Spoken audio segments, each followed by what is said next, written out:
Colorado Congressman and House Judiciary Committee member Ken Buck has dedicated a good portion of his service in Congress to these complicated issues, and he joins us now. All right, Congressman, let's start with your committee. You're on the Judiciary Committee. You've actually been talking about big tech and social media, actually way before it was like popular to do so. So you're the perfect person for me to ask. Well, what have you learned from Facebook, or what's now called Meta, and what more do you want or need to know to inform your investigation?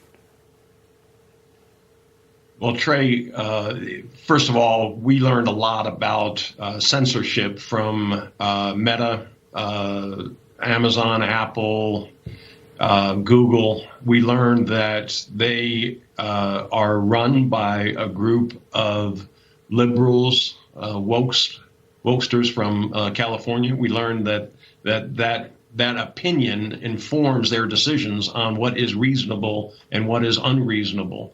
And they have consistently taken down information on social media platforms like Facebook that they decide is dangerous or is disinformation.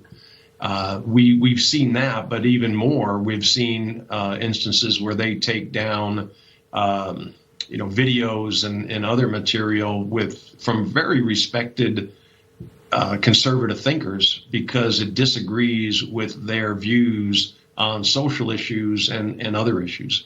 And what you and I know is the Constitution prohibits the government from interfering in the press and media. And the government has now decided that it can interfere in social media and has done so. All right, Congressman, you're a deep thinker. I got a lot of friends I can't ask deep philosophical questions of. They're great people. I just can't ask them deep questions.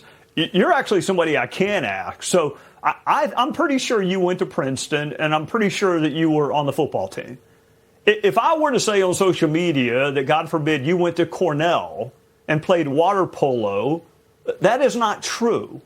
Should I be able to say that on a platform? Does it matter how deeply I believe that to be true, even though it's not? I mean, how do we determine what is true and what is not true, or is that even the job of social media?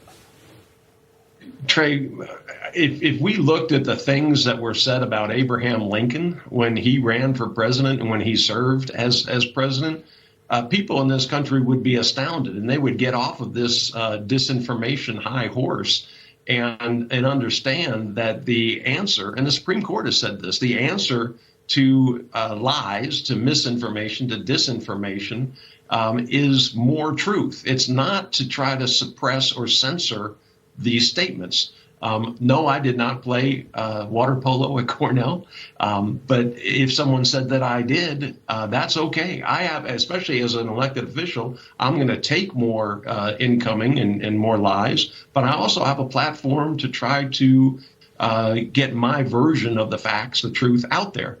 So it's really dangerous for the left, and it's primarily the left. I think most folks on the right think, okay, you say something, we'll judge who says it, and we'll judge the content of what's said.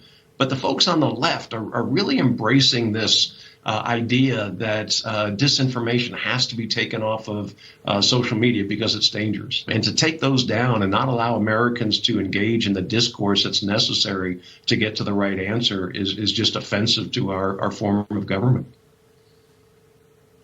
The search for truth, it is never ending. And thank you, Ken Buck. Take care of yourself. Thank you. You also, Trey.